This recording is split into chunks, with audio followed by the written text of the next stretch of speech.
Hello friends, my self Neha. Online class Chandra classes में आप सबका स्वागत है। हम कल पढ़ रहे थे कि प्रसार शिक्षा क्या है, कि प्रसार शिक्षा की क्या कहते हैं उसको, कि कैसे उत्प्रेरक का कार्य करता है, कौन सी हमारी शक्तियों में है, कौन हमें उत्प्रेरक के तरीके से कार्य करता है। जिसमें अभिप्रेरणा की बात किए थे, तो अभिप्रेरणा के बारे में सारी चीज़ें हमने बताई थी कि किस तरीके से क्या चीज़ें हैं। अब हमने कल चर्चा कर लिया था, आज हम चर्चा करेंगे कि अभिप्रेरणा कितने प्रकार की होती है। कल मैंने बताया था अभिप्रेरणा के तत्व, जो आवश्यकता है, ड्राइव है, और क्या कहते हैं, प्रोत्साहन था। आवश्यकता, नीड और प्रोत्साहन जो था उसके बारे में बात किया था। आज हम लोग बात करेंगे उसके कितने प्रकार के होते हैं। ठीक है, तो जो अभिप्रेरणा होती है वो दो प्रकार की होती है, जो आपको आपके अंदर ही होती है। ठीक है, हमने आपको कल बताया था कि अभिप्रेरणा क्या उत्प्रेरक है, जो आंतरिक शक्ति है। ठीक है, जो अंदर उत्पन्न होने वाली चीज़ है। एक जो हमारे अंदर पहले से है, और एक जिसको हम अर्जित करते हैं। हम लिखना, पढ़ना, उठना, बैठना, मतलब किसी से बात करना, ये सब क्या करते हैं, ये सब ये हम सीख रहे हैं। और जो हमारे अंदर है, रोना, हंसना, भूख लगना, देखना, ये सब क्या है, हमारी अर्जित है, मतलब पहले से हमारे अंदर है। हमें उसको सीखना नहीं पड़ा है। जो चीज़ हम सीखते हैं वही हमारी क्या है, स्टार्ट होती है, मतलब उपार्जित, मतलब अर्जित करे जाए। जो चीज़ हम सीखते हैं वो अर्जित होती है। जो चीज़ हमारे अंदर निहित होती है वो क्या कहते हैं उसको, जन्मजात होती है। ठीक है, जो हमें जन्म के समय ही मिलती है। हम उठते ही रोने लग जाते, पैदा होते ही हम रोना सीख जाते हैं, हमें भूख लगने लग जाता है। ठीक है, और हम मुस्कुरा रहे हैं। हम अपने मन में जो भी चीज़ें हम कर रहे हैं, जिसका बच्चे कहते हैं, बच्चा लेटा रहता है, बच्चा अचानक से रोने लग जाता है, बच्चा अचानक से हंसने लग जाता है। ठीक है, तो ये सब क्या है, उसकी जन्मजात वो है, उत्प्रेरक, मतलब जन्मजात शक्ति है, जो वो खुद ही से उसके अंदर है। और एक होती है जो अर्जित कर रहा है, जैसे कि क ख ग घ लिखना उसको सिखा रहे हैं। ठीक, या फिर जो हम उसको ऐसे नहीं बोलते, ऐसे बोला जाता है, इनको आप लगा के बोलना है, इनको ऐसे प्यार से, मतलब जो चीज़ हम उसको रिस्पेक्ट सिखाते हैं, नैतिकता सिखाते हैं, वो सब हमारी क्या है, अर्जित है। ठीक, तो इसी के बारे में आज हम लोग बात करेंगे, चर्चा करेंगे। ये अभिप्रेरणा दो प्रकार की होती है, अर्जित, ठीक, एक्वायर्ड मोटिवेट, और जन्मजात यानी शारीरिक क्रिया, जिन्हें इन्वेट कहते हैं। मतलब जो अपने अंदर होती है उसे इन्वेट कहते हैं, और जो बाहर से लेते हैं उसको एक्वायर्ड। हमें जो ज़रूरत है, जो जो चीज़ हमें ज़रूरत है, जैसे मिक्सी चलाने हमें नहीं आता है, ठीक, तो फिर किसी ने हमें सिखा दिया, तो वो क्या है, वो एक्वायर्ड है, अर्जित किया हमने। वॉशिंग मशीन चलाने नहीं आती थी, हमने उस चीज़ को लिया, सीखा। ठीक, तो ये सब क्या अर्जित कर रहे हैं। जन्म से जन्मजात थोड़ी ना है कि हमें मशीन चलाने आ गया, हमें सारी चीज़ें करने आ गया। समझ रहे बात को? तो ये सारी चीज़ों के बारे में बात करते हैं। ठीक, तो अभिप्रेरणा इसलिए इस टॉपिक को रखा गया है कि जब पूछा जाता है कि प्रसार शिक्षा में ही क्वेश्चन आ जाता है, या अभिप्रेरणा को लेकर कोई भी क्वेश्चन आ जाता है कि अभिप्रेरणा कितने प्रकार की होती है, तो आप बोलोगे 2 प्रकार की होती है। लेकिन तत्व पूछेगा, क्योंकि ये कंफ्यूज कर देता है कि अभिप्रेरणा के तत्व कौन से हैं। तो हमने बताया था कि क्या होते हैं, और अभिप्रेरणा के प्रकार क्या होते हैं। तो ये 2 प्रकार होते हैं। आपको ये चीज़ में अंतर पता होना चाहिए। ठीक, तो इसमें क्या है, जन्मजात में आप देख सकते हैं, जन्मजात में क्या है, यह अभिप्रेरणा सभी जीवों में पाया जाता है। जन्मजात है तो सभी जीवों में पाएगा, जिसमें आपका जानवर भी शामिल है। जानवर भी क्या कर रहा है, खा रहा है, पी रहा है, ये सब उसको जन्म से मिला है। किसी का शिकार करना उसको जन्म से मिला है, वो आके सीखा नहीं है कि कैसे शिकार किया जाता है। ठीक है, हमें खाना पीना, हम भूख लगना, ठीक, अब हमें भूख लग रहा है, हम नींद आ रही है, ये चीज़ की इच्छा प्रकट कर रहे हैं, हमें इस चीज़ की ज़रूरत है, ये सब हमारी क्या है, जन्मजात है। ठीक है, तो जैसे देखिए लिखा भी है मैंने, भूख लगना, प्यास लगना, मलमूत्र त्यागना, इच्छा, खतरे से बचने की प्रवृत्ति। मान लीजिए अचानक से हम आपकी तरफ ऐसे पेन फेंकेंगे तो आप क्या करेंगे, हल्के से डर जाएंगे, ठीक। तो जो आपके तरफ खतरा है आप खुद से बच गए, भले वो फेंके चाहे ना फेंके। आप लोग देखे होंगे बचपन में कोई चलते चलते आपकी आंखों के पास या छत पे ऐसे लगा देता है तो आप हल्के से डर जाते हैं। तो ये सब क्या है, ये सब चीज़ें क्या आपकी जन्मजात है, आपको अंदर ये निहित है। आप कोई क्रिया करेगा आप उस पर प्रतिक्रिया कर देंगे, ठीक है। इसमें आपको कोई भी प्रॉब्लम नहीं आएगी कि अरे ये मेरी सीखी हुई है हम बच गए, ये सब नहीं है। वो आपकी बॉडी अपने आप सीख के आई है। अब कोई आप इमोशनल सीन देख रहे हैं टीवी पे, आपको अपने आप रोना आ जाता है, आप अपने आप ही उसके वो हो जाते हैं, इमोशनल हो जाते हैं, फील करने लग जाते हैं, ठीक है। तो ये सब क्या है, आपकी जन्मजात है। आपको किसी ने इमोशन नहीं डाला है आपके अंदर, किसी ने ये नहीं सिखाया कि इमोशनल बनो, ये बनो, वो बनो, नहीं ना। आपको जो चीज़ आप फील करते हैं उसी तरीके से आपको महसूस होती है, वो आपकी जन्मजात है। आप समझ रहे हैं बात को। एक बात याद रखिए, आपको भूख लग रही है, आप पढ़ते पढ़ते आपको भूख लग रही, तो आप क्या कर रहे हैं, आपको किसी ने बताया क्या कि अरे बेटा तुमने 2-4 घंटे से खाया नहीं है, चलो तुम खा लो, ऐसा तो नहीं होता ना। तो ये सारी चीज़ें जो भूख लगना, प्यास लगना, नींद आनी, ये सब चीज़ें क्या हैं, जन्मजात हमें मिलती हैं, ठीक है। ऐसे अभिप्रेरणा होते हैं जिनके तनाव उत्पन्न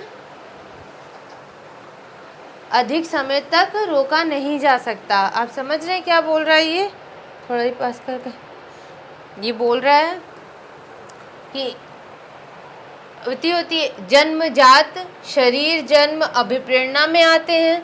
अभी बताया मैंने कि जन्मजात और शरीर का जन्म ये सब क्या है, अभिप्रेरणा में ही आता है। ये क्वेश्चन बनता है कि जन्मजात या शरीर जन्म किस में आता है, मतलब किस तरीके से कार्य करता है। तो जन्मजात प्रवृत्ति होती है, मतलब हमारे अंदर उत्प्रेरक कहते हैं ना कि ये सब हमारी आंतरिक क्रियाएं हैं, ये बाहर से नहीं आती है। यह ऐसे अभिप्रेरणा होते जिनके तनाव उत्पन्न करने से अधिक समय तक रोका नहीं जा सकता। ये ऐसी अभिप्रेरणा है कि इसको अधिक समय तक रोका नहीं जा सकता। क्यों? क्योंकि अब मैंने आपको भी बताया ही कि आपको भूख लगी तो बहुत देर तक भूखे नहीं रह सकते हैं। आपको इतना उत्तेजित करेगा आपका दिमाग, आपका शरीर इतना उत्तेजित करेगा कि आप जाएंगे पहले कुछ ना कुछ लेके खाएंगे। वो क्या खाएंगे, जो भी रहेगा आप तुरंत खा लेंगे, बाद में सोचेंगे कि अब क्या बनाना है, क्योंकि उस समय आपको भूख लगी है, प्यास लगी है बहुत तेज़ी से, ठीक है।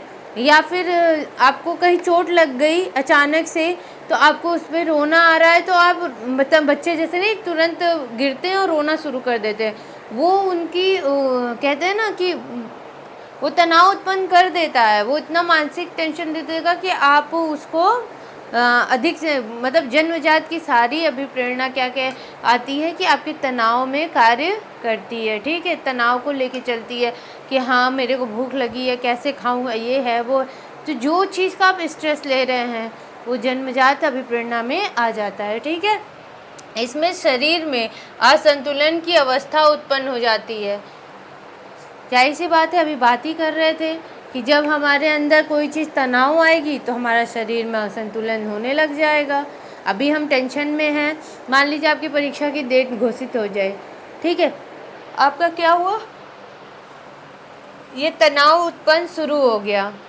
अभी ये क्या है, जन्म से अभिप्रेरणा तो है ही, आप समझ रहे हैं। अभिप्रेरणा, एग्ज़ाम आया, डेट आ गई, यहाँ पे डेट आ गई,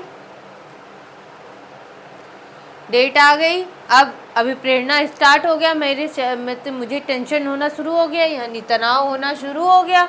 जब ये तनाव हो रहा है तो अधिक समय तक आप इसको रोक नहीं सकते, आप चिड़चिड़ाएंगे, आपको दिक्कतें होने लग जाएंगी, आप परेशान होने लग जाएंगी। कैसे कैसे हो रहा है, पेपर पढ़ना है मुझे, मेरा अभी पूरा बाकी है, सिलेबस कैसे निकलेगा, ठीक। आप उसको रोक नहीं पा रहे हैं, आपके शरीर से बाहर आ रहा है, आप हर किसी पे गुस्सा करने लग जाएंगे जो आपके अगल बगल होगा, जो आपको मतलब आपकी पढ़ाई से थोड़ा बहुत भी हटाने का, दूर करना चाहेगा, तो आप गुस्सा करने लग जाए। फिर इससे शरीर में असंतुलन की अवस्था उत्पन्न हो जाती है। फिर जब आपका शरीर क्या होगा, असंतुलित हो जाएगा तुरंत। जो आप सुबह में 5 बजे तक, अरे 6 बजे 7 बजे तक सोते थे, अब आप 5 ही बजे उठ जाएंगे कि नहीं थोड़ी देर पहले सुबह में पढ़ लें, फिर रात में भी आप जगेंगे, पढ़ेंगे, ठीक, आपको दिन भर भी स्ट्रेस रहेगा, तो आप क्या करेंगे, जब आप स्ट्रेस में रहते हैं या तो आप बहुत ज़्यादा खाना खाते हैं या तो आप बिल्कुल खाना खाना बंद कर देते हैं। सब अलग अलग के होते हैं। जैसे एग्ज़ाम की डेट पास में आती है तो किसी को लूज़ मोशन होने लग जाता है, किसी को कुछ नहीं होता, ठीक, किसी को अलग बीमारी सर दर्द होने लगा, किसी को वॉमिटिंग आने लग जाती है। ये जो फीलिंग आती है, ये सारी चीज़ें किस पे आती हैं, शरीर के असंतुलन की अवस्था पे ही होती है। ठीक, अभी मैं बता रही हूँ, मैं बता रही हूँ आप फील करोगे। जब जैसे डेट आएगी, जिसकी तैयारी नहीं हुई रहेगी वो ये सारी चीज़ें फील करेगा कि हाँ ये सही बात है कि मेरे साथ ये हो रहा है। तो ये सारी चीज़ों को जन्मजात हमें मिली है, हमें किसी ने अर्जित नहीं किया है, हमें किसी ने डाला नहीं है मेरे शरीर में कि हम परेशान हो जाएं, हम खाना खाना बंद कर दें, हम दिन रात पढ़ने लग जाएं, हम उठ जाएं, हम बैठ जाएं, कुछ भी कर लें। ये सब हमारे क्या है, जन्मजात में ही आता है। ठीक है, दूसरा क्या है, दूसरा है एक्वायर्ड या उपार्जित। जो देखिए इसमें क्या है, उपार्जित हमने आपको बता दिया, जो शक्ति हम खुद से लेते हैं, जो चीज़ हम अपने अंदर ग्रहण करते हैं, सामने वाले को देख के अपना लेते हैं। ठीक है, बहुत अच्छा आपका सूट लग रहा है, चलिए मैं ऐसे ही मैं भी जाके सिलवा लेती हूँ। ठीक है, आप अच्छा तुम्हें ये चीज़ आती है, मुझे भी सिखा दो। ये सब क्या हम सीख रहे हैं ना, ये सब हमारे अंदर हम ये सब अर्जित कर रहे हैं। ठीक है, हमें पढ़ना लिखना नहीं आता था, हमारे मम्मी पापा ने हमें पढ़ना लिखना सिखाया, ये क्या हुआ, हमने अर्जित करी है। जन्म से स्टार्ट होते ही तो आप नहीं वो कर लेते स्टार्ट होते ही, पैदा होते ही अब कखा पढ़ने तो नहीं लग जाते ना, सब सीखते हैं ना। तो ये सारी चीज़ें हैं, इसीलिए इसमें जैसे लिखा है, क्योंकि इसको आप तो समझ ही जाएंगे। व्यक्ति की उम्र बढ़ती है, उसके अनुभव भी बढ़ते हैं, जिसके कारण अभिप्रेरकों में संशोधन है, उपार्जित अभिप्रिया क्रिया कहलाती है। ठीक है, जो व्यक्ति की उम्र बढ़ती है, जैसे जैसे आप बढ़ते हैं, आपने बहुत सारे ज्ञान ले लिए। जो बड़े बुजुर्ग कहते हैं ना, मेरे पास बहुत तजुर्बा है, मेरे तजुर्बे से काम करो, नहीं तो काम अधूरा रह जाएगा। ठीक है, तो जो वो तजुर्बे की बात करते हैं, जो अब बोलते हैं कि अरे हमको ज़्यादा आता है, हमें पता है कि ऐसे नहीं ऐसे काम करना है, उसकी बात बता रहे। तो जब व्यक्ति की उम्र बढ़ती है, उसका ज्ञान बढ़ता चला जाता है, फिर उसके अनुभव भी बढ़ रहा है। अब जैसे कि मैं आपको बता दूं, जब मैं पहली दूसरी क्लास यहाँ कर रही थी, मेरे को बहुत डर अंदर से कहते हैं कि डर लग रहा था कि क्या कहेंगे, कि बहुत ज़्यादा नर्वस हो जा रहे थे हम। ठीक है, तो हम क्या कर रहे थे, हम या तो कुछ गलतियां कर ही दिए होंगे। अब तो आप लोग देख ही लोगे कि जब वीडियो देखोगे तो पहला वीडियो में, अब की वीडियो में आपको अंतर समझ में आ जाएगा।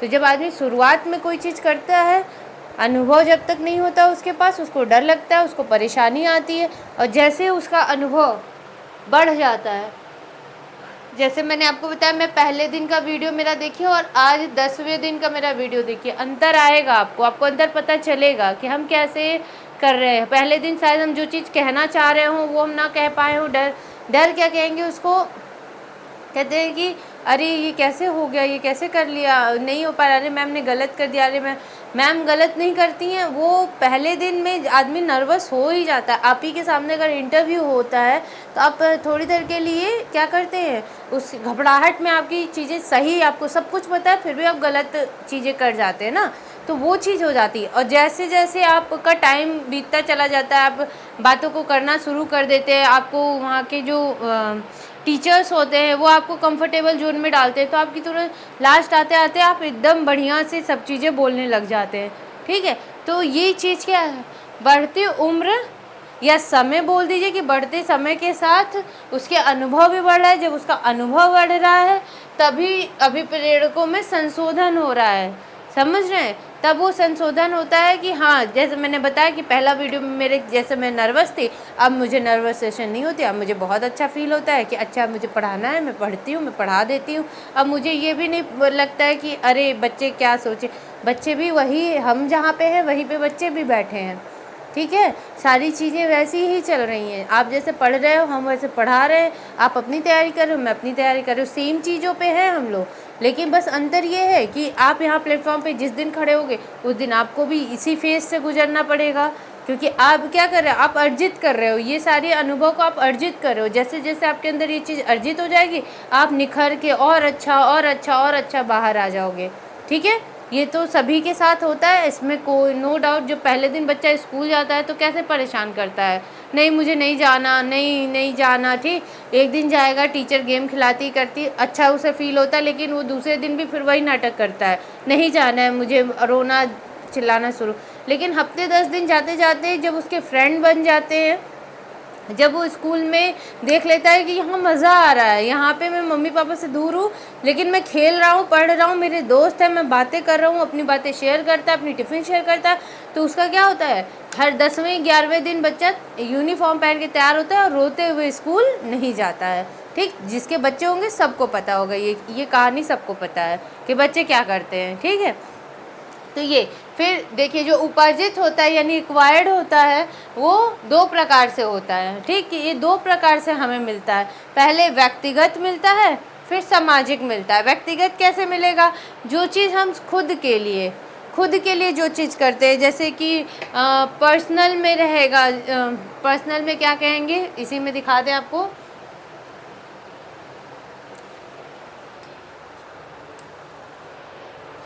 जिसके अंतर्गत हमारी आदतें, रुचियाँ, जीवन लक्ष्य, अभिवृत्ति, दृष्टिकोण, अचेतन इच्छाएं इत्यादि व्यक्तिगत अभिप्रेरणा के अंतर्गत आती। जो व्यक्तिगत होगा मतलब जो मेरे लिए, जो मेरी इच्छा है, मेरी इच्छा थी यहाँ पढ़ाना, तो ये मेरी इच्छा थी ना, इसमें किसी और की कोई वो है नहीं, ठीक। तो ये मेरी इच्छा हुई, ये मेरी रुचियाँ हैं, मुझे होम साइंस पढ़ना पसंद है, मेरे को खाना बनाना पसंद है, मुझे म्यूज़िक सुनना पसंद है, ठीक है।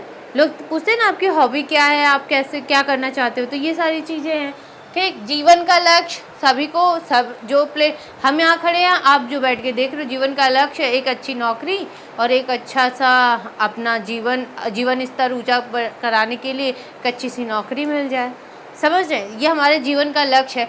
जब ये लक्ष्य पूरा हो जाएगा तब हम दूसरे लक्ष्य की ओर बढ़ेंगे ना।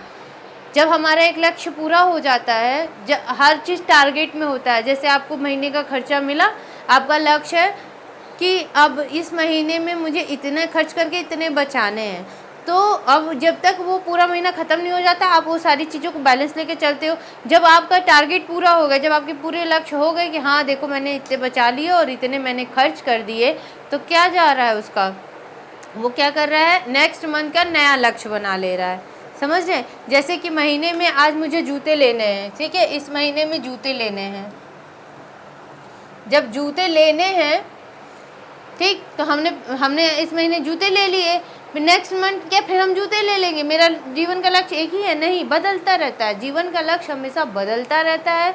और जब बदलते हुए लक्ष्य को देखेंगे आप, तभी आप अपने हर एक चीज़ों को पूरा करते हुए चले जाएंगे, ठीक है।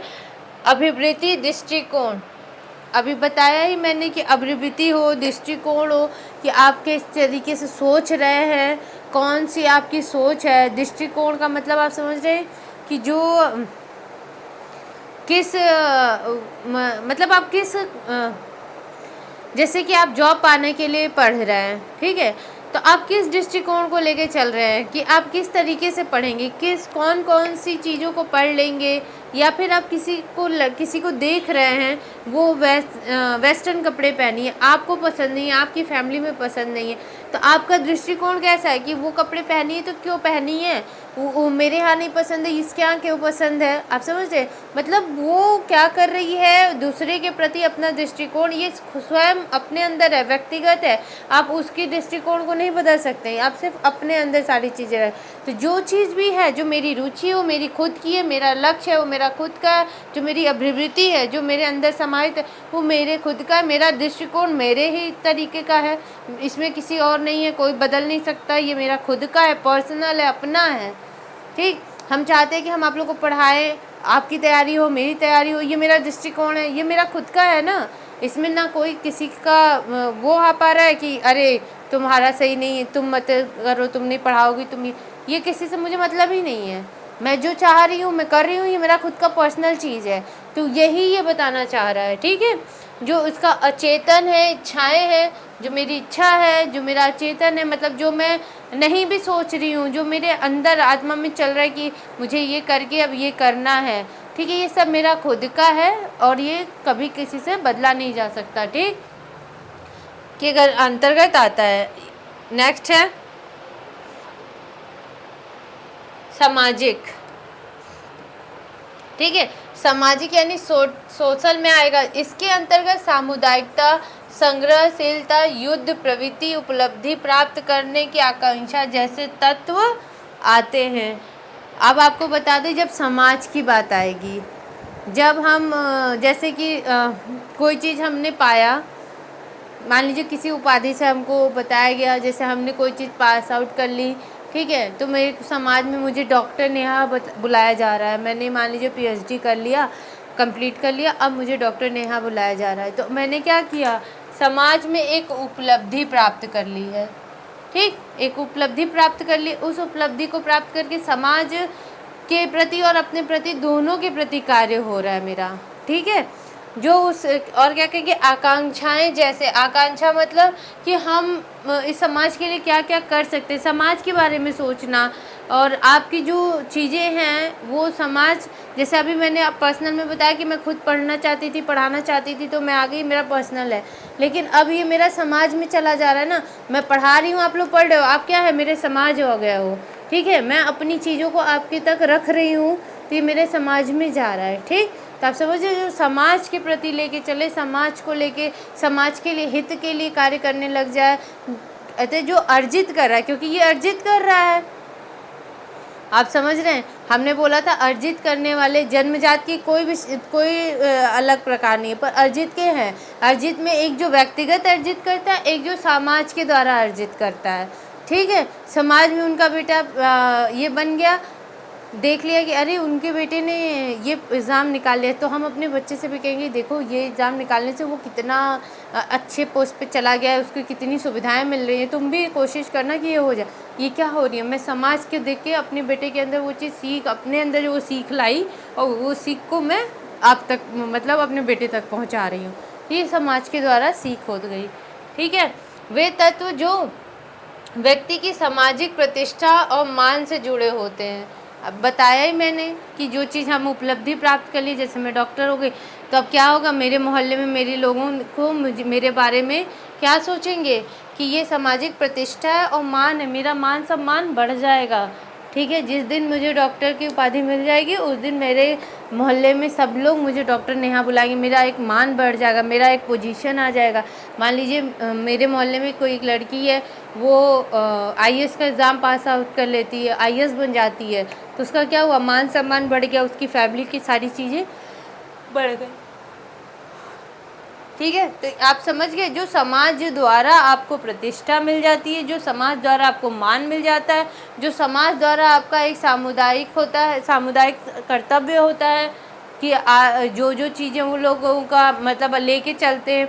मान लीजिए किसी त्यौहार को लेके चल रहे हैं कि आज हमें ये त्यौहार अपने लोगों के साथ ऐसे ऐसे मनाना है, ऐसे करना है, तो सामुदायिकता हो गई, संग्रहशीलता, युद्ध भी क्या है, सामाजिक ही। अभी युद्ध छिड़ जाए तो हम लोग क्या, सब लोग प्रभावित होते हैं ना उस चीज़ को। अभी युद्ध हो रहा था, आपको पता है, यूक्रेन का, तो सब लोग प्रभावित हो रहे थे, कितनी सारी चीज़ें दिक्कतें हुई थी। आपको ये सब चीज़ें तो नॉलेज में है ही, अभी हाल ही फिलहाल का है, ठीक है। तो आपको समझ में आया कि सामाजिक क्या है, व्यक्तिगत क्या है, अर्जित क्या है, जन्मजात क्या है, ठीक है। एक दो क्वेश्चन कभी कदार पूछता है, हमेशा नहीं पूछता है, लेकिन ये पूछता है कि अर्जित गुण कौन से हैं, ठीक है। भूख लगना, या पढ़ाई लिखाई करना, या इच्छा प्रकट करना, ठीक है। तो ये सब क्या आपको ऑप्शन में मिलेंगे, तो आप जो अर्जित होगी, जन्मजात गुण कौन से हैं, इस तरीके से क्वेश्चन पूछा जाता है। आपको ये सारी चीज़ें थोड़ी सी मतलब दिमाग में रखनी है। ये बहुत टफ नहीं है, बहुत आसान है, एक बार आप दिमाग में रख लेंगे आपको याद हो जाएगा, ठीक है। एक नोट में है, देख लीजिए। प्रसार शिक्षण के अंतर्गत अभिप्रेरणा अत्यंत ही सकारात्मक भूमिका निभाती है। जो अभिप्रेरणा की बात कर रहा है, अभिप्रेरणा क्या है, एक आंतरिक है, आंतरिक शक्ति है, ठीक है।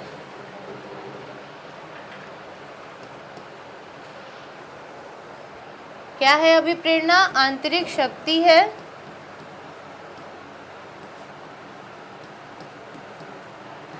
इसकी बात कर रहा है, अभिप्रेरणा की बात कर रहा है। जो आंतरिक शक्ति है वो क्या कर रहा है, सकारात्मक भूमिका निभा रहा है। यानी आपके अंदर जो चीज़ें आ रही हैं, जो आप इस चीज़ को लेके परेशान हो रहे थे, लेकिन वो आपके लिए क्या कर रहा है, आपको अच्छा मतलब पॉजिटिव थिंग दे रहा है कि आप ये चीज़ कर सकते हैं, आपके अंदर ये हुनर है, आप ये कार्य करके ख़त्म कर सकते हैं। ठीक है, तो जो भी चीज़ है, जो आंतरिक शक्ति हमें जैसे मोटिवेट, बहुत लोग सारे जगह देखिए हर कोई मोटिवेट कहता है, हाँ तुम कर लो जाओगे, क्यों नहीं कर ले जाओ, लेकिन जब तक आपके अंदर से नहीं आती है एक आवाज़ कि नहीं ये मुझसे हो जाएगा, इस बार मैं इसको क्रैक कर लूँगी, चाहे कुछ भी हो जाए, मुझे इस बार जीना मरना है करके ये क्रैक कर लेना, वही अभिप्रेरणा है जो आपके अंदर एक अलग से, जो कहते हैं ना कि जब आदमी एग्ज़ाम खुद देते, आप पिछला पेपर दिए होंगे, आपका जैसे कुछ नंबरों से रुक गया होगा, या फिर आपको आता हुआ चीज़ें गलत हो गई हैं, तो आपके अंदर क्या आया, इस बार जो मैंने गलतियां करी उसको नहीं करूँगी, तो इस अगला नेक्स्ट एग्ज़ाम मेरा और अच्छा होगा और मैं बहुत अच्छे तरीके से निकाल लूँगी। ये मेरा खुद पे विश्वास, जो आदमी का खुद पे विश्वास होता है, वही आपका अभिप्रेरणा होता है, जो आपके अंदर खुद ही आता है। कोई कितना भी कह लेगा नहीं आएगा, लेकिन एक विश्वास, आप समझ रहे हैं, मान लीजिए हम आपके ऊपर विश्वास करते हैं, नहीं तुम बहुत अच्छा कर ले जाओगे, तुम्हारे अंदर वो क्वालिटी है। ठीक, जैसे एक टीचर अपने स्टूडेंट से कहती है तुम्हारे अंदर वो क्वालिटी मैं तुम्हें देख रही हूँ, तुम बहुत अच्छा कर ले जाओगी, बस तुम कहीं ना कहीं रुक रही हो, तुम कहीं ना कहीं परेशान हो, उससे निकलो, उस भंवर से निकलो, तो देखो तुम बहुत अच्छा कर जाओगी।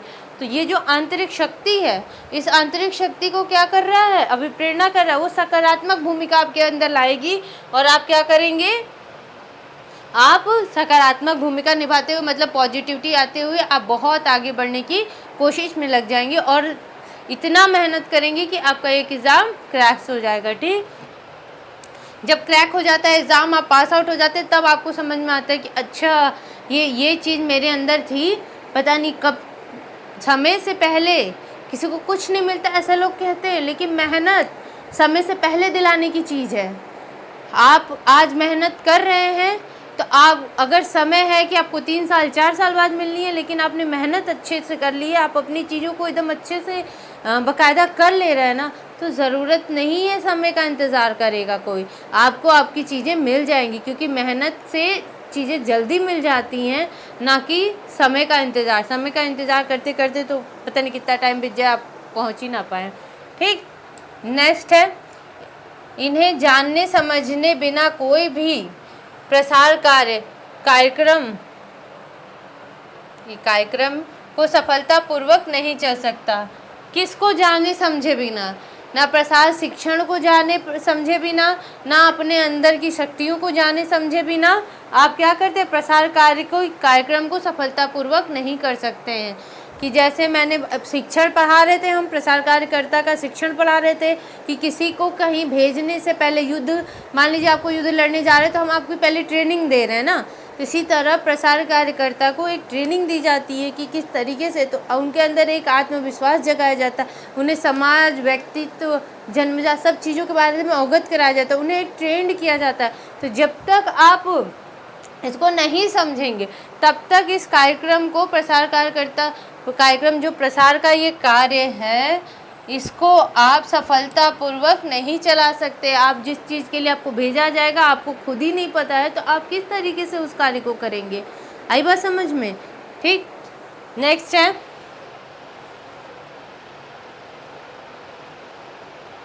प्रसार शिक्षा के चरण। देखिए, चरण का मतलब ये नहीं आप कहेंगे कि किस अभिप्रेरणा में आ जाता है, अभिप्रेरणा में नहीं आता है। आप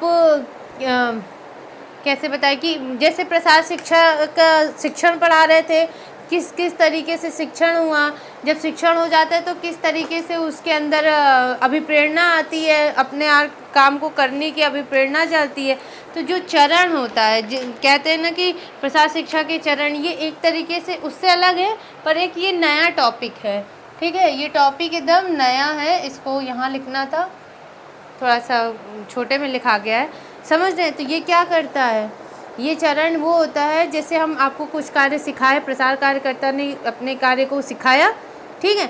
जब सिखाने लगता है तो वो कहता है कि किस तरीके से आप ग्रामीणों को अपने बातों में, किस तरीके से अपने कार्य को करने जाएंगे। मान लीजिए आप किसी तकनीक के बारे में बताने जा रहे हैं, तो किस तरीके से आप ग्रामीणों को अपने ओर आकर्षित करेंगे, किस तरीके से उसकी वैल्यू बताएंगे, किस तरीके से उसका नॉलेज देंगे, किस तरीके से उनके अंदर रुचि पैदा करेंगे, और सारी चीज़ें जो भी आप किस तरीके से करेंगे, ये प्रसार कार्यकर्ता को सिखाया जाता है।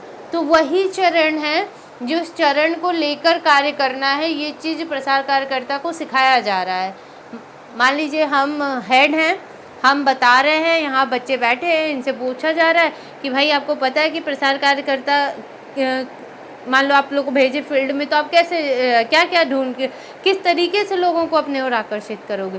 तो ये जो आकर्षण की चीज़ सिखा रहे हैं, यही हमारे चरण में आते हैं। इस चरण से बहुत सारे हर बार क्वेश्चन पूछता है, कितने चरण हैं, इसके बाद कौन सा आता है, ध्यानाकर्षण चरण का कौन सा है। ठीक है, आप जब अभी आगे देखेंगे आपको समझ में आ जाएगा। ठीक, तो इसका मेन मोटिव क्या था? प्रसार कार्यकर्ता सबसे पहले ग्रामीणों की आवश्यकताओं का विश्लेषण करके उन्हें अपनी ज़रूरतों की पूर्ति के लिए क्या करता है? अपनी ज़रूरतों की पूर्ति के लिए उपाय को सुनाता है।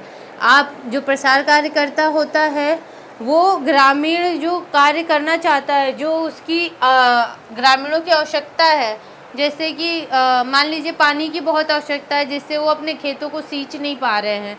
ठीक है, तो वो क्या करेगा? विश्लेषण करेगा, मतलब उनकी जो आवश्यकता है उसके बारे में प्रसार कार्यकर्ता बात करेगा, फिर अपनी ज़रूरतों की, जो उसकी ज़रूरत है उसकी पूर्ति के लिए उपाय सुलझाएगा। मतलब कि आपको खेत में पानी डालना है, तो आप कैसे डाल सकते हो, ये चीज़ बताना, किस तरीके से, कि क्या ऐसा करे, कौन कुआं खोद दे या फिर पंपू सेट लगा दे, क्या ऐसा लगा दे कि गांव में पानी पहुंच जाए। ये सब चीज़ के बारे में ग्रामीणों को बताना ही चरण में आता है। ठीक, परंतु इन सूचनाओं को किसानों तक पहुंचाने से पूर्व प्रसार कार्यकर्ता कुछ मनोवैज्ञानिक प्रक्रिया का सहारा लेता है, जिसे हम प्रसार शिक्षा के चरण कहते हैं। अचानक से आप कहीं जाए बोल दें कि अरे ये फ्रिज लगवा लो, बहुत ठंडा पानी आएगा, आपका कोई भी खाना पीना, कोई भी चीज़ नुकसान नहीं होगा।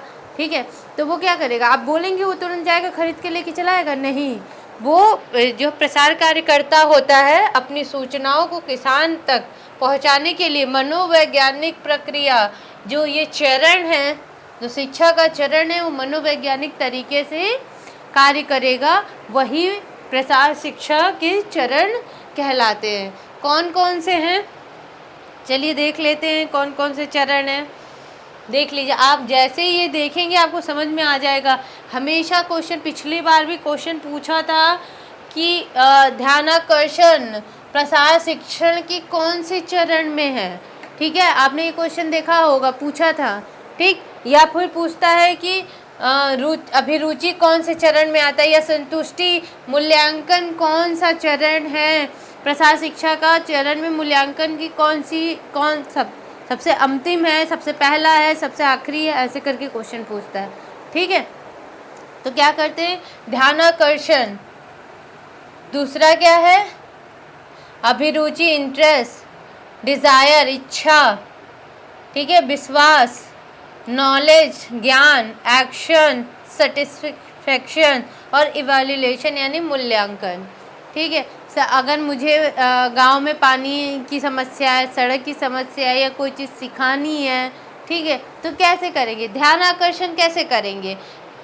क्या होता है कि कोई चीज़ की कमी है, मान लीजिए गाँव में दिक्कतें हैं, पता नहीं चल रहा है लोगों को, तो क्या करते हैं? एक छोटा सा मेला लगा देते हैं गाँव में, क्योंकि सबको आकर्षित करना है ना, आपको बड़े जनसमूह को लेके चलना है ना, कि छोटे से जनसमूह से आपका कार्य होगा। तो आप क्या करेंगे? एक मेला लगा देंगे।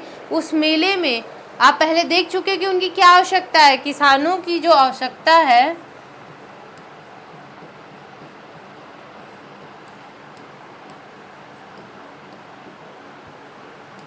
किसानों की जो आवश्यकता है, ठीक है, जैसे सड़क खराब है, सड़क की प्रॉब्लम है, या पानी की प्रॉब्लम है, या बीज की प्रॉब्लम है।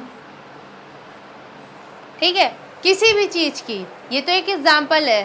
किसी भी चीज़ की प्रॉब्लम है, ठीक है, तो वो क्या करते हैं, वो छोटा सा प्रसार कार्यकर्ता क्या करते हैं, एक छोटा सा मेला तरीके से आयोजित करते हैं, जिसमें क्योंकि गांव वालों को अपनी ज़रूरतों की चीज़ें को लेना हो, सीखना हो, तो एक जन समूह को आप संबोधित, कैसे कोई आएगा, कैसे आपकी बात सुनेगा। आप हर एक घर में जाके इसके बारे में तो आप नहीं चर्चा कर सकते ना, कोई नहीं सुनेगा।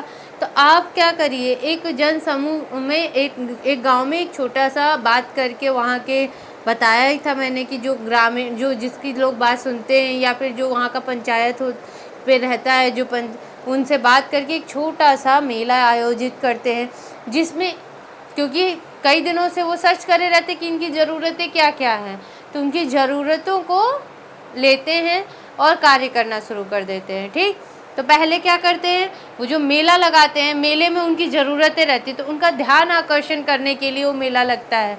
ठीक है, अभी जब प्रयागराज में आपको पता है मेला लगता है, तो कोई एक घूम के आता है, वो क्या है मेला, आप कितने मतलब हजारों जगह से लोग आते हैं, मतलब हम कहाँ से लोग नहीं आते हैं, पूरे देश से लोग पहुंचते हैं उस मेले को घूमने के लिए। क्या कर रहा है, वो मेला लग रहा है तो वो क्या कर रहा है, ध्यान आकर्षित कर रहा है लोगों का। वहाँ सबका मन होता है कि एक बार जाएं, घूम आए। तो वो उस मेले में अगर जो चीज़ की वैल्यू बतानी हो किसी को, तो उस वैल्यू को उस मेले में आयोजित कर दीजिए। जब वो मेले में वो चीज़ आयोजित हो जाएगी, तो चाहते हुए भी लोगों का ध्यान जाएगा, क्योंकि अब आपकी ज़रूरत है। मान लीजिए आपको स्वेटर बनाना आ रहा है, ठीक है, तो आपको आता तो है, लेकिन कई सारे नमूने आपको दिखा दिए जाएँ, स्वेटर के बहुत सारे नमूने दिखा दिए जाएँ, तो आप क्या करेंगे कि अच्छा ऐसे भी बनता है, इस तरीके से भी बनता है, ऐसे भी ऊन आ रहा है, ऐसे भी बना सकते हैं। तो ये क्या है, ध्यान आकर्षित किया। ठीक, मान लीजिए उस गांव में सब किसी को मिक्सी के बारे में पता नहीं है कि किस तरह से चटनी आराम से बन जाएगी 1 मिनट में। ठीक, तो उन्हें तो वो सिलबट्टा आदत है पीसने का, तो क्या कर रहा है, मिक्सी लेके जितने लोग आ रहे हैं, जितने लोग घूम रहे टहलते हुए दिखा रहा है कि टमाटर धनिया डाला, एक बटन ऑन किया, मिक्सी बन गई, अरे तुरंत चटनी बन गई।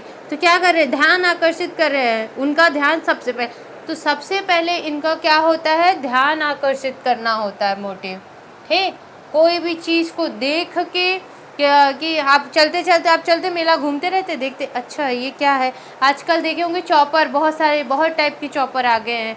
आपका 2 मिनट में प्याज कट जाता है, 2 मिनट में कोई लहसुन कट जाता है, किसी को आंसू नहीं आएगा, किसी को ये नहीं होगा। ये क्या कर रहा है, उसका ध्यान आकर्षित कर रहा है। इतने वो पत्ता गोभी काट के रखा रहता है, हर चीज़ों को काट के रखता है। जो जितने बार लोग आते हैं उतनी बार, कोई ज़रूरी थोड़ी कि एक बार काट दिया हो गया, क्योंकि किसी जिसको जब टाइम मिलता है तब आते, तो वो क्या कर रहा है, वो पहले ध्यान आकर्षित कर रहा है। ठीक है, जब ध्यान आकर्षित करेगा, मान लीजिए किसी का ध्यान गया, जो बहुत परेशान होगा कि अच्छा इससे आराम से काम हो सकता है, तो आया, तो उसके अंदर रुचि पैदा हो जाती है। जब ध्यान आकर्षण, क्योंकि ये रुचि क्या है, आपकी आंतरिक क्रिया है, यानी आपकी ज़रूरत है, तभी आप वहाँ खड़े होके देखोगे। ठीक, नहीं तो आप अवॉइड कर दोगे, आगे बढ़ जाओगे। अगर आपको उसके बारे में पता है तो आप क्यों वहाँ पे अपना टाइम वेस्ट करोगे। तो रुचि क्या, आपकी आंतरिक क्रिया, यानी आपकी ज़रूरत है, तभी आप उसको देख रहे हैं। दूसरी क्या है, आपकी अभिरुचि पैदा होगी, फिर इच्छा जागृत होगी। जब आपके अंदर आएगा तब आप इच्छा जागृत करेंगे। जैसे कि वो स्वेटर देखेगी तो उसका ध्यान आकर्षित होगी कि इतनी टाइप के स्वेटर बनते हैं, तो वो एक बार कहेगी चले क्या देख ले, ये उसकी रुचि है। लेकिन अब इच्छा होने लग गई कि अरे चलो थोड़ा सा देख लेते हैं कि क्या है, मुझे समझ में आ जाएगा तो मैं खुद ही कर लूँगा। तो ये क्या है, उसकी इच्छा में आ गया वो चीज़।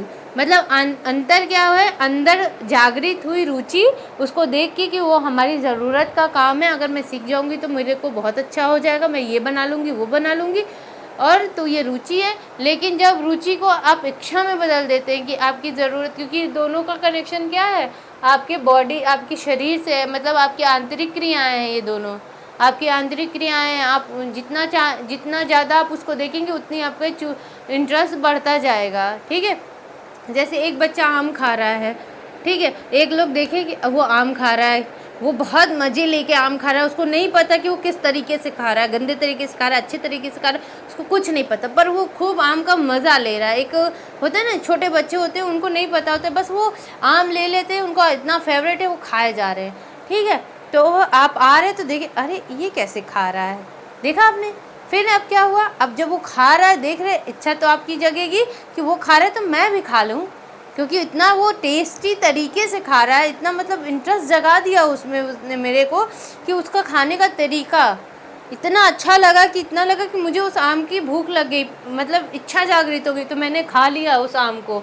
ठीक है, ये दोनों चीज़ मेरे अंदर आया ना कि मैं गई देखी कि वो लड़का आम खा रहा है और वो खा रहा है तो मेरा ध्यान आकर्षित हुआ, क्योंकि पूरे में कोई एक बंदा लेके बैठा है आम। ठीक है, और वो कितने मज़े से खा रहा है, क्या वो मेरा ध्यान आकर्षित हुआ, फिर वो मज़े से खा रहा है, उसका खाने का तरीका मैं देखने लग गई। ये मेरी क्या अभिरुचि है। फिर जब तरीका देखना शुरू करी तो क्या हो गया, मेरे अंदर क्या आ गया, इच्छा पैदा हो गई कि मुझे भी खाना है। फिर जब इच्छा पैदा हो गई तो एक मन में विश्वास आ गया कि हाँ, अगर हम भी चलो खा लेते, मतलब खाना है तो खा लेते हैं। मेरा अंदर से आगे जाता है, जैसे सीखना है तो सीख लिए। जब इच्छा जागृत हुई तो चलो, एक विश्वास पैदा हो गया। तो विश्वास कौन पैदा कर रहा है, प्रसार कार्यकर्ता पैदा कर रहा है। जो प्रसार कार्यकर्ता है वो क्या कर रहा है, विश्वास पैदा कर रहा है। यानी जो चीज़, जो स्वेटर वो बनाना सिखा रहा है,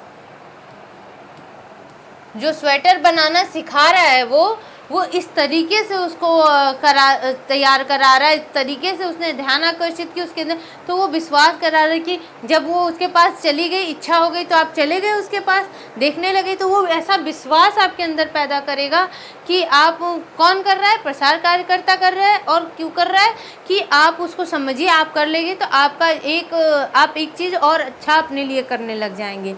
ठीक है, एक विश्वास पैदा, जैसे कि सड़क ही बनवा रहा था, सड़क बनाने के लिए क्या क्या ज़रूरी है ये बताने लग जाना, पानी कैसे आएगा, या फिर बीज के बारे में बता रहा है जो ज़रूरत है। तो ये सारी चीज़ों के बारे में जब बताता है वो करते चले जाइए। तो फिर जब करने लगी तो विश्वास हो गया उसको। अब वो विश्वास पैदा करना प्रसार कार्यकर्ता का सबसे इम्पोर्टेंट काम है, क्योंकि इच्छा तो आई, जब इच्छा हो गई हम आपके पास आ गए, हम देखने लग गए, और जब देखने लगे तो आपने वो चीज़ बहुत अच्छे से करके नहीं दिए तो हमारा विश्वास हट गया, हम हट जाएंगे, चले जाएंगे, हम अरे नहीं नहीं बेकार है, ये बेकार है। ठीक है, अगर वो इतना विश्वास पैदा कर दिया कि वो बना रहा है या वो चीज़ दिखा रहा है, इससे हम बहुत अच्छा कर ले जाएंगे, तो एक विश्वास हो जाएगा। जब विश्वास हो जाएगा तब वो सीखने की कोशिश करेगा, तब वो कोई या तो स्वेटर बनाना सीख रहा है, या तो फिर आप कह रहे थे जैसे सड़क बनाना पानी के लिए, या स्वेटर, मतलब आप बीज के बारे में क्या करेगा, नॉलेज लेना शुरू कर देगा, ज्ञान अर्जित करेगा। फिर वो वहाँ बैठ के वो देगी, जैसे वो चॉपर से काट रहा है तो उसकी इच्छा हुई, आके देखी, फिर वो विश्वास से दिखाया कि देखिए इतना अच्छा महीन कट जा रहा है, तो उसे विश्वास हो कि सच में कट जा रहा है, किसी को आंसू नहीं हुआ, 2 मिनट में काम हो जा रहा है, बहुत जल्दी काम हो जा रहा है। तो फिर उसने क्या किया, नॉलेज दिया उसको, उसने प्याज दिया, चॉपर दिया, डाला, कहा काट के देखिए। जब वो खुद से काटती, क्योंकि वो काट रहा है, उसको क्या पता कि वो काट रहा है तो हो रहा है, मैं काटूँ तो ना हो, तो उसने फिर उसको नॉलेज दिया, तो फिर वो क्या हुआ, काटा तो उससे भी कट गया, तो उसको क्या हो गया, नॉलेज हो गया। ठीक, और जब वो नॉलेज हुआ तो उसकी क्रिया देखा, उसने प्रसार कार्यकर्ता ने देखा कि अरे ये कार्य करके वो कितनी खुश हो रही है, या कितनी वो हो रही है, वो कैसे, तो एक्साइटमेंट उसका कितना बढ़ा है, मतलब वो क्रिया करना शुरू कर देती है। फिर वो प्याज काट के देखती है, फिर वो कई सारे आलू काट के देखती है, या खीरा काट के देखती है, जो भी काट के देख रही है, मतलब वो जो प्रोडक्ट वो बेच रहा था या जो प्रोडक्ट के बारे में उन्हें बताना था उसके बारे में वो सारी चीज़ों को उसकी क्रिया के अनुसार अब्जॉर्ब कर लेता है, कि ध्यान ले लेता है कि हाँ ये चीज़ ये इसको पसंद आ गई है, इसको ज्ञान हो गया, इनको ज्ञान हो गया, इनको आ गया। अब तब वो क्रिया देखता है कि वो कितनी स्पीड से काम करने लग गई है, तो फिर वो ये देखता है कि वो संतुष्ट है कि नहीं। आप समझ रहे हैं, जो क्रिया हो रही है, अब प्याज व्याज काट लिया चॉपर से, हाँ बहुत अच्छा है यार, इससे तो बहुत फटाफट काम हो जाएगा, टिफ़िन 2 मिनट में बन जाएगा, सब चीज़ें हो जाएंगी। तो फिर वो क्या कर रहा है, देख रहा है वो संतुष्ट है कि नहीं, जो कार्य हम करा रहे हैं उससे वो संतुष्ट है कि नहीं है। जब वो संतुष्ट है, ये दिखेगा कि वो बहुत संतुष्ट है, तब वो मूल्यांकन कर ले जाता है कि अब ये मेरा प्रोडक्ट ये ले लेगी, मतलब ख़रीद लेगी।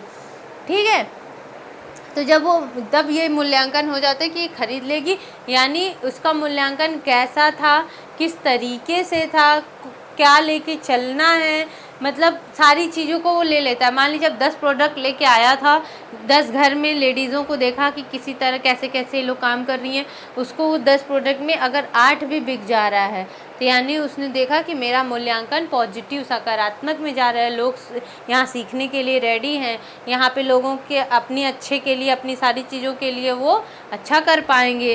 तो ये मूल्यांकन करता है कि मैं अपनी सारी चीज़ों को कैसे कर लेते हैं। आई बात समझ में? तो जब इतनी सारी चीज़ें हो जाती हैं तो क्या बचता है कि अब क्या कि जब प्रसार शिक्षा के जो चरण हैं, ये सारे चरण किस प्रकार के हैं, तो हमारा समझाने का एक मतलब था कि ये चरण के बारे में पूछता है। क्या पूछता है? ये नहीं पूछता कि किस तरह, बस ये पूछता है कि कौन से नंबर पे कौन सा आता है, कितने चरण है, ये कितने चरण है, ये पूछ लेता है। तो 1 2 3 4 5 6 7 8, ठीक है। तो आप कहेंगे 8 चरण होते हैं प्रसार शिक्षण के, ठीक है। 8 चरण होते हैं। अगर आपको उससे पूछ लेगा, गिनती में पूछ लेगा, तो आप 8 चरण बोलेंगे। या पूछ लेगा कि अभिरुचि के पहले क्या आता है, या अभिरुचि के बाद क्या आता है, कौन से शिक्षण आता है, तो आप ये चीज़ें याद करेंगे। सबसे आसान तरीका इसका है एडकास। जब एडकास की तरह याद कर लीजिए, आपको इतना याद करने की ज़रूरत नहीं पड़ेगी, ठीक है ना। एडकास का मतलब क्या हुआ? देखिए ये शॉर्टकट में है, इसी को लिखते हैं, इसी का लिखते हैं AID, ठीक है। CKA इंटरेस्ट, एक्शन, के बाद एक्शन आया ना, फिर संतुष्टि आई, फिर एवोल्यूशन हुआ। तो क्या है? एडकास। जब एडकास आप याद कर लेंगे, ये सारी चीज़ें याद आ जाएंगी, तब आपको एग्ज़ाम में कोई ज़रूरत नहीं पड़ेगी कि ए के बाद क्या आता है, मतलब अटेंशन के बाद क्या आता है, आपको पता है, इंटरेस्ट आता है। तो आपको ये इतना इम्पोर्टेंट है, ये लाइन को आप याद कर लेंगे तो इससे रिलेटेड कोई भी क्वेश्चन आएगा आप कर ले जाएंगे, ठीक है। इनके बारे में ये सारी चीज़ों को लेके चलेंगे तो आपका सारा चीज़ कंप्लीट हो जाएगा। अब इसी को लेके क्वेश्चन पूछता है, तो आप ये सारी चीज़ें याद करिए। ये एक शॉर्टकट है, इसका कोई वो नहीं है कि ऐसे पूछता है, ये शॉर्टकट है, आपको याद करने का आसान तरीका है। इन सब का पहला नंबर ये ले लिया गया है, इसी को एडकास कहा गया है। और इससे क्या होता है? तुरंत याद होने का, कहते हैं ना, ट्रिक है। एक ट्रिक से आप याद कर लीजिए तो आपको तुरंत याद हो जाए, ठीक है। और अब हम आपसे बात करेंगे कि प्रसार शिक्षण किस तरीके से हुआ, किस तरीके से तैयार किए। अब हम आपको तैयार कर दिए हैं, ठीक, मतलब एक प्रसार कार्यकर्ता के रूप में आप बिल्कुल अच्छे से आप तैयार हो गए हैं। तो अब आप क्या करेंगे? अब आपको हम फील्ड में उतारेंगे। आपको एक ही आपने डेमो भी कर लिया, एक जगह लगा के आपने सारी चीज़ें भी कर ली कि हाँ आपको अब आने लगा है, अब कैसे करना है, कैसे नहीं करना है, ये चीज़, ठीक। तो अब क्या करेंगे? अब हम आपको रेडी करते हैं किस शिक्षण पद्धति के थ्रू ना। देखिए शिक्षण पद्धति के कहेंगे कि क्या है कि जब एक सैनिक तैयार हो जाता है युद्ध के लिए तो उसको एक बंदूक दे के एक टुकड़ी में शामिल कर दिया जाता है। अब वो टुकड़ी कैसे कार्य करती है, किस तरीके से लेके चलती है, छोटे में जाती है, बड़े में जाती है, बहुत बड़े में जाती है, किस तरीके से उनको लड़ना है, ये सब उनको मैदान में छोड़ दिया जाता है उनके तरीके से समझाने के लिए कि आप जाइए अब युद्ध लड़िए। तो जो ये पद्धति होती है वो शिक्षण की ही पद्धति के थ्रू आती है। इसमें क्या करता है? शिक्षण पद्धति एक माध्यम है जिसके द्वारा शिक्षक अपनी बातों को पूर्ण विद्यार्थियों तक पहुंचाता है। सबसे इम्पोर्टेंट आप सोचिए क्या बोला, शिक्षण पद्धति में शिक्षक किसके तक बातों को पहुंचाता है? तो प्रौढ़ व्यक्तियों को। क्यों? क्योंकि हम प्रसार शिक्षा की बात कर रहे हैं। आपको पता है ये अनौपचारिक शिक्षा है, ये औपचारिक शिक्षा नहीं है। तो अनौपचारिक शिक्षा कौन लेता है? प्रौढ़ लोग लेते हैं, क्योंकि क्या है कि वो अपने किसी भी कारणों से अपनी पढ़ाई को कंप्लीट नहीं कर पाए हैं। और प्रौढ़ की एक अवस्था है ना कि 40-45 साल के लोगों को कोई भी चीज़ आप सिखाने जाओगे तो आप फटाफट सीख जाएगा, ठीक। नेक्स्ट है प्रसार कर्म कार्यकर्ता। देखिए कार्य है ये इन्होंने थोड़ा सा गलत कर दिया है, ठीक है। प्रसार कार्यकर्ता को सभी प्रसार विधियों को भली भांति परिचित होना चाहिए कि कौन सी पद्धति को कब और कैसे लाया जाए। जो हम ये पद्धति बात करने जा रहेंगे, ये जो हम वर्गीकरण बात करेंगे, आप देख रहे हैं, इसके बारे में प्रसार कार्यकर्ता को पता होना चाहिए। कैसी पद्धति है ये, किस तरीके से पता होना चाहिए, यही सारी चीज़ें हम नेक्स्ट क्लास में पढ़ेंगे। आप अक्सर जब प्रसार शिक्षा पढ़ते हैं तो आपको पता चलता है कठपुतली के बारे में बताया जाता है, आपको पोस्टर के बारे में बताया जाता है, आपको चार्ट के बारे में बताया जाता है, आपको फ्लैश कार्ड के बारे में बताया जाता है। इन सब के बारे में आपको नॉलेज बताई जाती है ना, कि ये है, इसके द्वारा शिक्षा दी जाती है, उसके द्वारा किस तरीके से जन समूह में दी जाती है, किस तरीके से सामूहिक में दी जाती है, किसी तरह पर्सनल में, व्यक्तिगत भी जाके दी जाती है। इन सारी शिक्षाओं को किस तरीके से देनी है। शिक्षा मतलब आप समझ रहे, प्रसार कार्यकर्ता का बहुत, अब क्या है ना, युद्ध के लिए तैयार हो गया, अब वो गांव में गया, अब वो किस किस पद्धति को लेके चल रहा है और कैसे कैसे कार्यों को करेगा, किस तरीके से करेगा कि लोग ज़्यादा से ज़्यादा जुड़े, ये सब को इस चैप्टर में पढ़ेंगे। तो ये एक नया चैप्टर है, इस चैप्टर की शुरुआत करेंगे, ठीक। तो इसमें आपको पता है, ये एक इंट्रोडक्शन की तरीके से है, क्योंकि ये जो प्रयोग के आधार पर वर्गीकरण है, इसी में ना 3 प्रकार आ जाता है। प्रयोग के आधार में पहला व्यक्तिगत आ जाता है,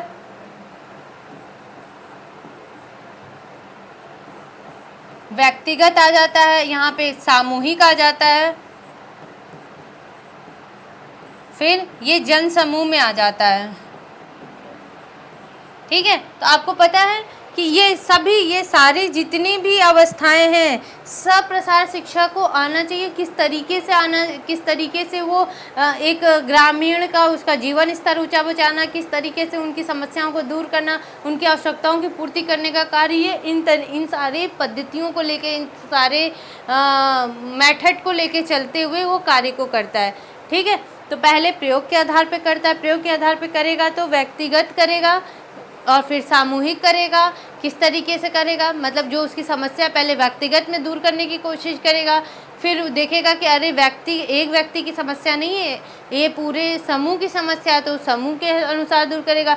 फिर जन समूह की भी वही समस्या है, तो वो सब जगह विचार सोच करके किस तरीके से करता है, ये सब चीज़ों के बारे में हम नेक्स्ट में बात करेंगे। ये बहुत विस्तार है, इसको थोड़ा थोड़ा लेके चलेंगे, एक दिन में एक एक चीज़ को कंप्लीट करेंगे कि आपको आराम हो जाएगा, ठीक है।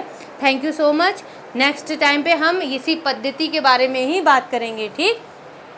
Thank you so much class. Sir हो गया।